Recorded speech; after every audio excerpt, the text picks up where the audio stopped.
사랑하는 여러분, 우리 주일 시편 23편 말씀을 살피고 있습니다. 지난주에는 1절 말씀에 초점을 맞추었죠.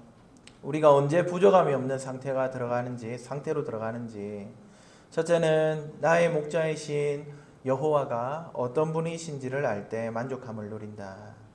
그리고 둘째는 내가 그분의 양으로서 그분의 음성을 잘 알 때 만족을 누린다고 말씀을 드렸습니다.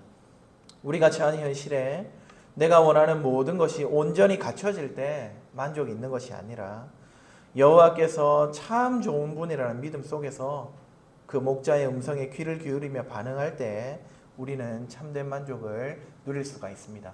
그러한 만족이 우리 가운데 충만하기를 축복합니다. 오늘은 2절과 3절에 주의를 기울여서 본문이 제시하는 목자가 어떤 목자인지를 한번 보려고 합니다. 두 가지 주제로 살피려고 하는데요. 첫째는 양을 눕게 하시는 목자이고, 둘째는 소생시키고 의의 길로 인도하시는 목자입니다.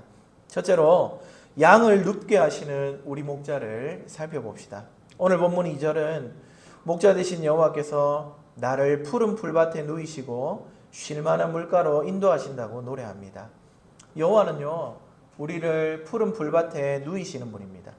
여러분, 누인다고 하니까 어머니가 아이를 잠자리에 눕히는 것처럼 목자가 양을 잘 달래서 눕히는 것 같은데 그게 아니고 양이 스스로 눕는 것입니다. 아이들을 키워보신 분들은 다 아시겠지만은 밤에 아이를 재우기가 여간 어려운 일이 아니죠. 서양 사람들은 딱 규칙을 정해놓고 야, 몇 시가 되었으니까 이제 잠자리에 들 시간이다, 누워라, 이렇게 재운다고 합니다. 누군가는 이런 서양 사람들을 이제 부모 중심으로 자녀를 돌본다라고 말하고, 동양 사람들은 자녀를 중심으로 돌본다고 하는데 그게 맞는지는 잘 모르겠습니다. 근데 어쨌든 재울 때만큼은 그렇게 하는 것 같습니다. 갓난아기 때부터 시간을 정해놓고 재웁니다. 우리는 몇 개월 동안 아기가 밤에 잠을 자지 않으면은 엄마도 잠을 못 자죠. 그래서 젖을 물리기도 하고 안고 있기도 하고 심지어 차를 태워가지고 울렁울렁해서 재워가지고 들어오기도 합니다. 백인들은 그렇게 안 한답니다. 아기가 밤에 울면은 그냥 둡니다. 저쪽 방에 재우고 부모는 이쪽 방에서 울든 말든, 아이가 울든 말든 그렇게 잔답니다. 그러면은 며칠 울다가 적응해서 아기가 밤에 지쳐서 잠을 잔다고 하죠. 한 번은요, 제가 자녀들 신앙교육을 잘 하신다는 은사가 계셔가지고 그 교수님 댁에 방문을 한 일이 있습니다. 그 댁에 아이가 넷이었는데 넷째가 그때 한 4살 정도 되었던 것 같습니다. 점심을 먹고 차를 마시고 한참을 그 교수님 부부와 얘기를 나누는데 아이가 옆에서 잘 놀고 있었거든요. 그러다가 목사님이 누구야, 이제 잘 시간이다 하니까요, 여러분, 이 4살짜리 아이가 화장실 갔다 와서 자기 방에 들어가더니 문을 닫고 잠을 자더라고요. 야, 이거 훈련을 시키면 저렇게 되는구나. 굉장히 신기해했던 기억이 납니다. 그때 저희 아내는 저희 그 둘째를 등에 업고 어찌할 줄 몰라가지고 막 하고 있던 그런 때였습니다. 그거 보고 왔는데 저는 훈련을 잘 못 시켜서 그런지 아이들이 어릴 때 잠을 잘 안 잤습니다. 그래서 일일이 안아서 재우고 또 젖을 물려 재우고 그렇게 했습니다. 그런데 여러분, 이런 아이들이 스스로 누울 때가 있습니다. 언제입니까? 이 아이들 낮에 열심히 놀아주면은 밤에 피곤하니까 알아서 잠듭니다. 아주 만족스럽게 잡니다. 오늘 시가 말하는 푸른 풀밭에 누이신다 할 때 이 누이신다는 말은 목자가 어떤 훈련을 통해 가지고 그 시간이 되면 자게 만드는 그런 일이 아닙니다. 양이 알아서 눕게 만드는 겁니다. 목자의 인도에 만족해 가지고 목자가 양의 필요를 잘 보살펴주고 그 보살핌에 양들이 만족했기 때문에 양들이 스스로 눕는 겁니다. 배만 부르다고 눕는 게 아닙니다. 여러분, 잘못해가지고 들개 한 마리라도 양무리 사이에 들어오면은 이 양떼는 이리 뛰고 저리 뛰고 다 흩어져 버립니다.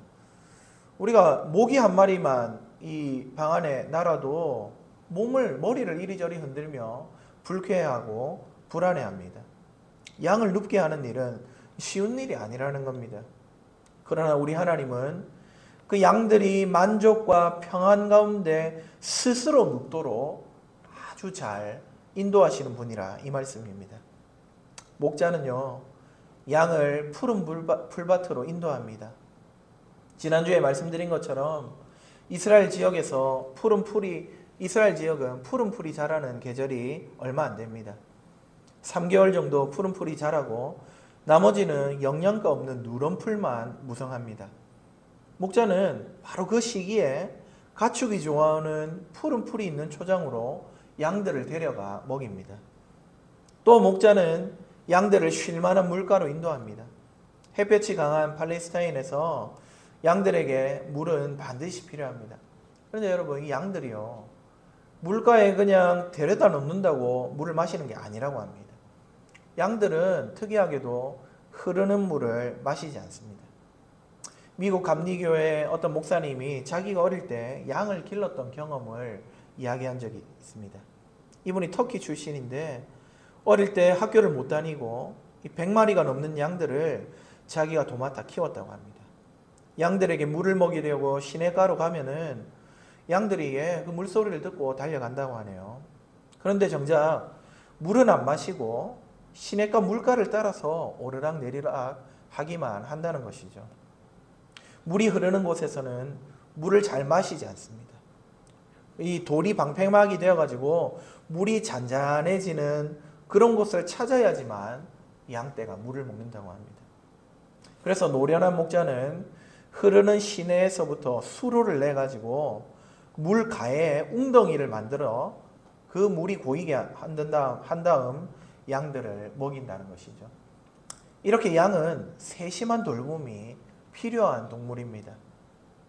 외부의 모든 위협에서 자유로워야 하고 영양가 있는 푸른 풀을 만족스럽게 먹고 세차게 흐르지 않는 잔잔한 물가에서 목을 축인 양들, 그런 양들이 그제서야 눕게 되는 것이죠. 다윗은 여호와 목자께서 이 모든 것들을 양에게 만족하도록 주시는 분이라고 노래하고 있는 것입니다. 다윗의 인생에는 고난이 많았습니다. 하지만 그런 삶 속에서도 다윗은 하나님이 주시는 쉼, 안식, 평온을 누렸습니다. 시마다 때마다 그 영혼이 필요한 안식, 필요한 쉼을 누리게 하셨습니다. 영혼이 쉼을 누리게 하셨다. 여러분, 이 말은 육신은 괴롭지만 그의 영혼은 쉬었다, 이런 뜻이 아닙니다. 괴로울 때 영적인 위로를 누리게 하셨을 뿐만 아니라 실제로 몸에 필요한 쉼과 또 사용할 것들도 공급하셨습니다. 육신을 악한 것으로 보고 고행을 일삼는 그런 종교가 있는데 기독교는요, 그런 종교가 아닙니다. 몸을 무시하지 않습니다. 하나님은 영혼과 육신이 하나로 연합되어 있는 그러한 존재로 사람을 만드셨습니다. 몸이 힘든데 또 정신력으로 버텨야지. 성령 충만하면 잠 안 잔다. 잠 안 자도 산다. 그럼 우리 하나님은 그렇게 말씀하시는 분이 아닙니다. 예전에 제가 강도사 때 어떤 권사님이 교역자들이 잠잘 시간이 없다 이렇게 하니까 성령 충만하면 잠 안 자도 건강하고 괜찮은데 교역자들이 성령 충만하지 못해서 지금 피곤한 거다, 그렇게 야단을 치신 적이 있습니다. 이거는 사람도 오해하고 성령님도 오해해서 그렇습니다. 성령님은 하나님이시잖아요. 하나님이 뭐라고 하십니까? 사랑하는 자에게 잠을 준다 하셨습니다. 분명히 우리 하나님은요, 연약한 육신의 필요도 공급해 주십니다. 다윗이 지금 부족함이 없습니다, 이렇게 고백하고 노래할 때는 여러분, 그것은 분명히 신명기 2장 7절의 말씀을 기억하면서 노래한 것입니다. 내 하나님 여호와가 이 40년 동안을 너와 함께 하였으므로 내게 부족함이 없었느니라. 출애굽 때 그 광야에서 이스라엘 백성을 인도하신 그런 내용이죠. 하나님은 그들의 영혼만 광야에서 지키신 것이 아니라 먹을 음식, 마실 물, 의복과 신발을 주시면서 또 독사와 야생 짐승으로부터 지키시면서 또 낮의 더위와 밤의 추위로부터 그들을 보호하시면서 그들을 인도하셨습니다. 그들의 영혼과 육신 부족함이 없도록 하나님이 돌보신 것입니다. 그러니 여러분, 삶의 결핍으로 괴로울 때 이 영적인 결핍뿐만 아니라 육신적으로 필요가 충족되지 않아서 괴로울 때에도 우리를 쉴 만한 물가로 누이시는 하나님께 구하는 저와 여러분 되기를 간절히 바랍니다. 건강을 해칠 정도로 수면 시간이 부족할 때에 잠잘 시간을 좀 달라고 기도하시기 바랍니다. 예배도 드리고 기도도 하고 성경도 읽어서 영적인 성숙이 있어야 되는데 사는 게 너무 바빠서 도저히 시간을 낼 수 없을 때 여러분 시간을 달라고 기도하시기 바랍니다. 주변 환경이 요동을 쳐서 관계가 비틀어져서 마음이 도무지 안정을 찾지 못할 때에 여러분 이 문제가 해결되고 환경을 새롭게 해달라고도 간구하시기 바랍니다. 필요한 것이 있으면 꼭 달라고 간구하십시오. 모든 일에 기도와 간구로 감사함으로 구할 것을 아뢰시기 바랍니다.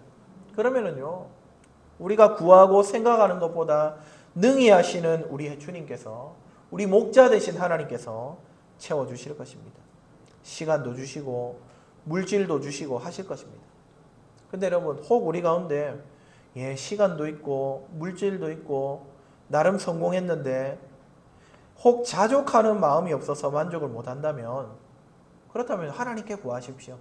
우리 영혼을 소생시키시고 우리 영혼을 새롭게 하셔서 주님이 주신 모든 것들로 만족하게 하시고 부족함이 없는 상태로 이끌어 가실 것입니다.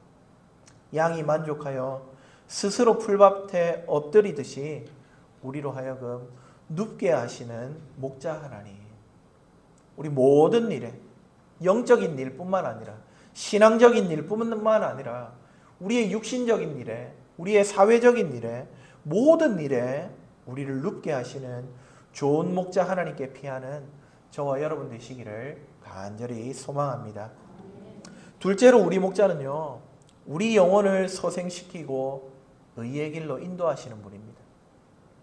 4절에 내 영혼을 소생시키시고 자기 이름을 위하여 의의 길로 인도하시는도다 이렇게 노래하죠. 여러분 여기 소생시킨다 이 말은 기진맥진에 있는 영혼을 회복시킨다는 뜻입니다. 여기 소생시킨다나 여기 되돌려 놓는다는 뜻도 있습니다. 죽어가는 거 살린다는 말도 있지만은 원래 자리로 되돌려 놓는다는 뜻도 있다는 겁니다. 자리에서 이탈이 있었는데 제자리로 돌려놓는 것. 양이 목자의 인도를 받아서 의의 길로 걸어가야 하는데요. 그럼 그 길에서 벗어나 있는 것이죠. 그래서 제자리로 되돌려서 의의 길을 걷게 하신다. 여러분 이 소생시킨다, 되돌려 놓는다 라는 말은 바로 우리가 잃어버렸던 양이구나. 원래 가야 하는 길에서 떠나 있었는데 우리 주님이 다시 돌려놓으시고 주님이 원하시는 길을 걷게 하시는구나. 우리는 잃어버린 양이었구나 하는 사실을 일깨워줍니다. 신약의 예수님께서 잃어버린 양에 관한 한 말씀을 하십니다. 누가복음 15장입니다. 어느 날 세리와 죄인들이 예수님의 말씀을 들으러 왔습니다. 그러니까 바리새인들과 서기관들이 수군거렸습니다. 이 사람이 죄인을 영접하고 음식을 같이 먹는다고 비난합니다. 당시 유대에서 음식을 같이 먹는다는 건 여러분 이건 보통 사이가 아니라는 뜻입니다. 이 사람은 자기 편이고 자기 동료라는 뜻입니다. 서로 돕고 후원하는 관계 속으로 들어가 있다는 뜻입니다. 그런데 예수님이 매국노 취급받던 이 세리와 또 하나님 나라에 들어갈 수 없다고 여겼던 죄인들과 함께 어울리며 같이 먹으니까 바리새인과 서기관들이 수군거렸던 겁니다. 그도 그럴 것이 당시의 바리새인들은요, 우리에게는 바리새인들이 굉장히 부정적인 이미지지만은 실제로 당시 역사적으로는 바리새인들은 율법을 열심히 지켜서 하나님의 나라를 이루려고 했던 아주 정의로운 선한 사람들이었습니다. 율법을 감사함으로 지키지 않고 무언가를 이루려는 수단으로 삼는 사람들에게서 항상 발생하는 문제가 있습니다. 그게 뭐냐면은 그 사람들이 비록 율법을 잘 지키고 의로운 삶을 살았지만 자기의 그 행하는 율법을 자기 의로, 자기 자랑으로 삼게 된다는 문제가 발생합니다. 그렇게 되면은요, 자기가 남들보다 조금만 나은 게 있으면 높은 마음을 품고 자기보다 못한 사람들을 보면서 비난하고 정죄하게 됩니다. 율법을 열심히 지키는 것, 그건 굉장히 좋은 일이지만 하나님이 원하시는 마음으로 지키지 않았기 때문에 그들이 정죄받은 것입니다. 율법을 열심히 지키면 하나님 나라가 온다고 믿었으니까 여러분, 율법에서 멀어져 있는 저 세리와 죄인들이 온전하게 보이겠습니까? 얼마나 정죄하고 무시하고 멸시했겠습니까? 그런데 예수님이 오셔서는 그런 세리와 죄인들 함께 교제하고 식사하니 예수님도 싸잡아 정죄하는 마음이 들었던 것입니다. 그런 사람들에게 예수님이 비유로 말씀하셨습니다. 너희 중에 어떤 사람이 양이 100마리 있는데 그 중에 하나 잃어버리면은 99마리 들에 두고 그 잃어버린 것을 찾아내려고 돌아다니지 않겠느냐 하십니다. 여러분, 우리는 그래도 교회 다닌다고 다들 자꾸 99마리 이 양에다가 우리의 감정을 이입하는 경향이 있습니다. 그래서 이렇게 말합니다. 아니, 아무리 그래도 그렇지 한 마리 찾으려고 99마리를 위험에 방치한단 말이야. 여러분, 그런 생각 혹시라도 한번 해보신 적 있지 않습니까? 저도 그런 적이 있습니다. 그런데 여러분, 우리 예수님이 이렇게 말씀하실 때는 그런 걱정 안 해도 됩니다. 주님은 99마리의 양떼를 방치하고 찾아간 게 아니라 안전하게 우리를 만들어 두었을 수도 있고 혹은 동료 목자에게 양떼를 부탁했을 수도 있습니다. 짐승이 날뛰는 곳이 짐승이 날뛰는 곳에 양떼를 방치하고 가지는 않았을 테니까 우리 그런 염려는 안 해도 됩니다. 게다가 사실 우리는 전부 다 잃어버린 양이었습니다.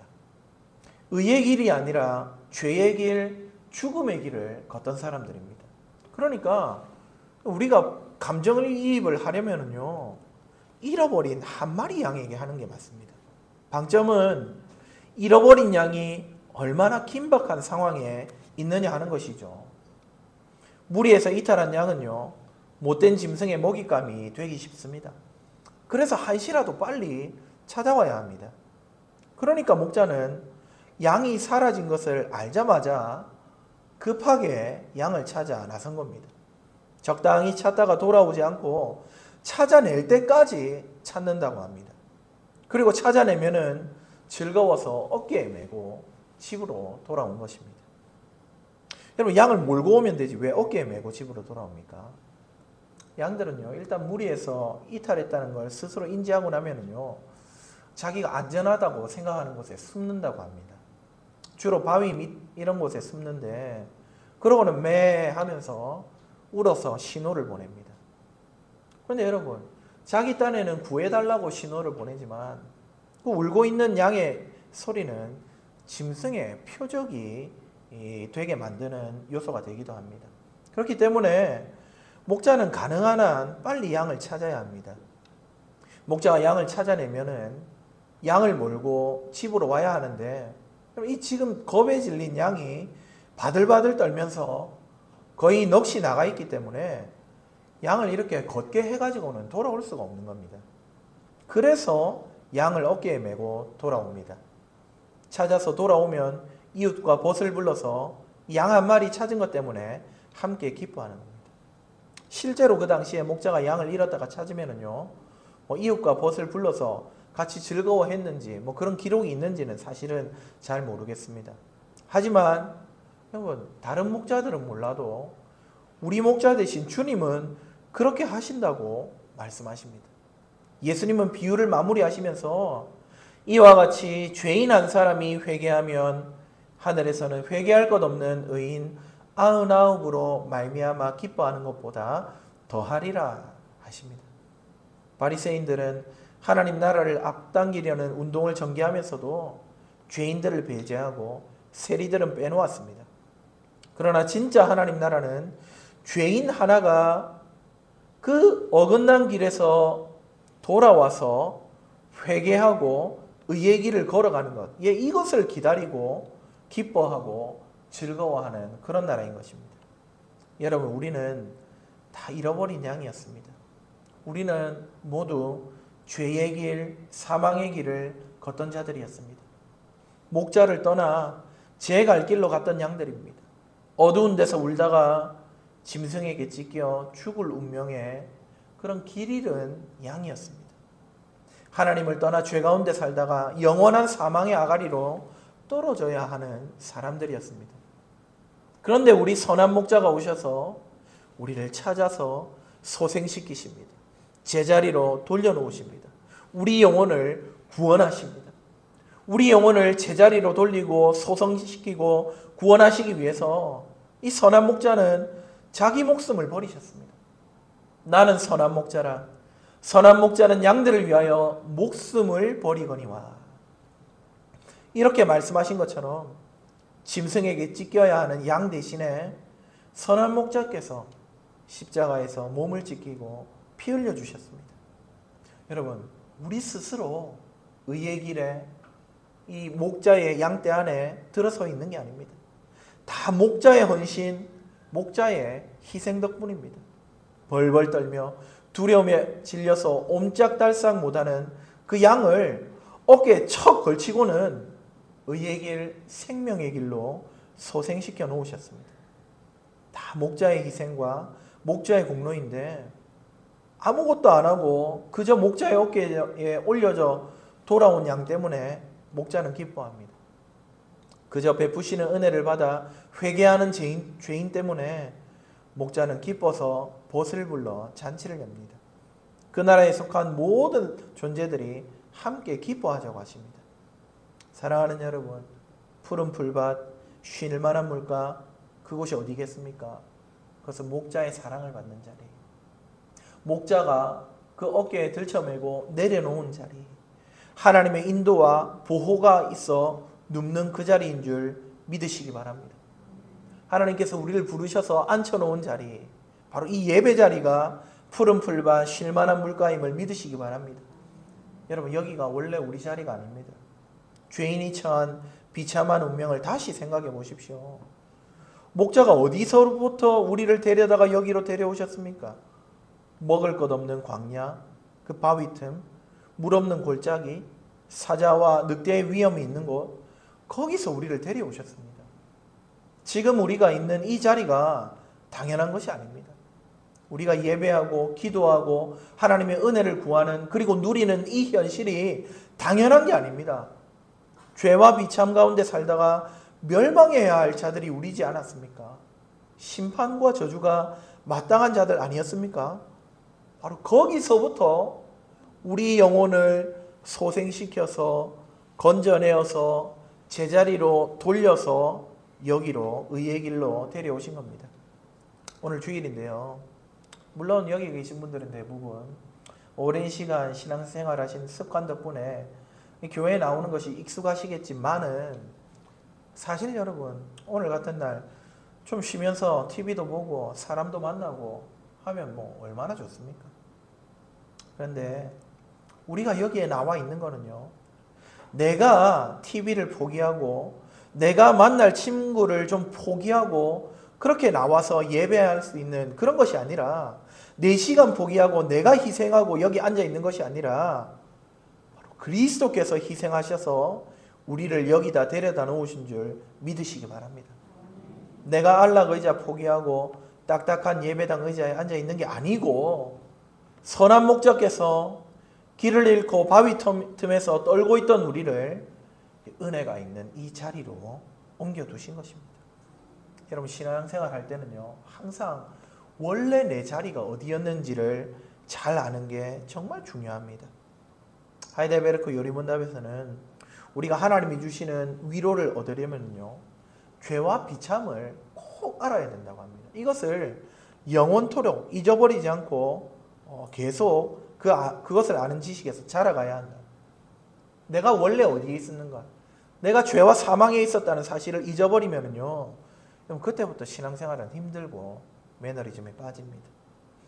내가 본래 심판과 사망의 자리에 앉았다는 사실을 기억할 때에 그런 나를 들쳐매었고 이 은혜의 자리로 인도하셨구나.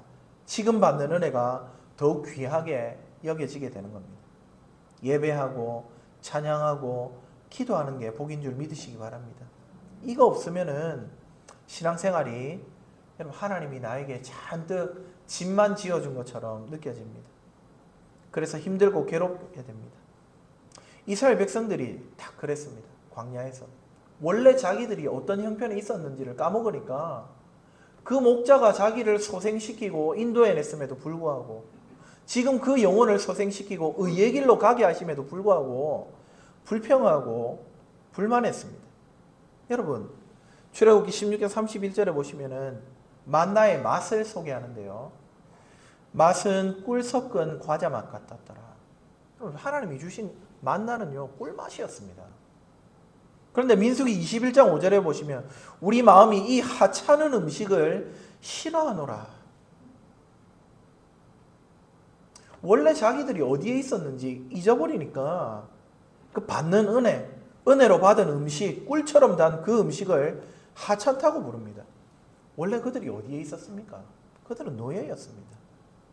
애굽 왕 바로가 아예 이스라엘 민족 말살 정책을 써가지고 사내를 낳으면 강에 던져서 죽이려고 하는 그런 비참한 땅 가운데 있었습니다.